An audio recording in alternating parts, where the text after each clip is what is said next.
Hello, my name is Andrea Agha. Thanks for joining me today. I'm going to talk about a tremendously valuable tool that I like to use when developing a jurisdiction's comprehensive emergency management plan. It's called a Memorandum of Understanding, or MOU.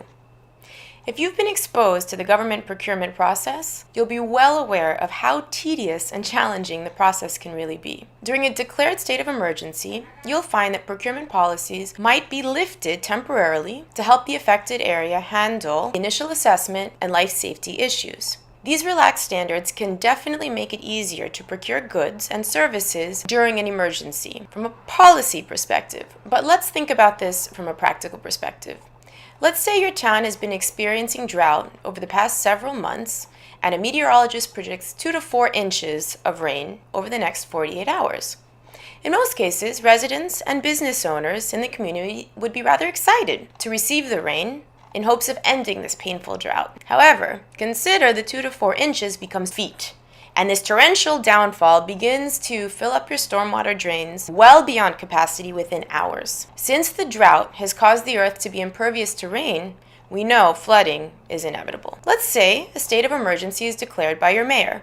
Keep in mind this authority differs from jurisdiction to jurisdiction, but let's say it's the mayor in this case. And these relaxed procurement policies take effect. Let's say your town has the equipment and the vehicles to respond to the public safety's needs during this flooding. But how are these vehicles fueled? Have we thought about that?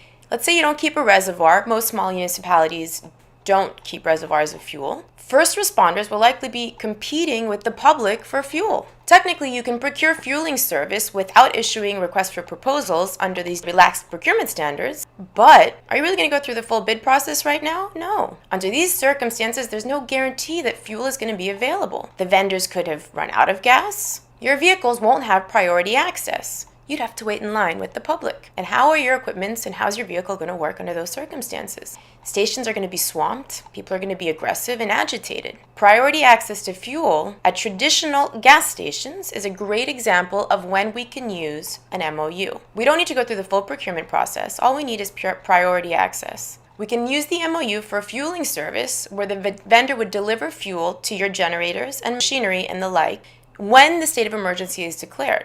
An MOU is not a binding contract, it's more of a gentleman's agreement. In another YouTube video we have, you can go through the elements of an MOU with me. Thanks for joining us today, and I hope you enjoyed the presentation.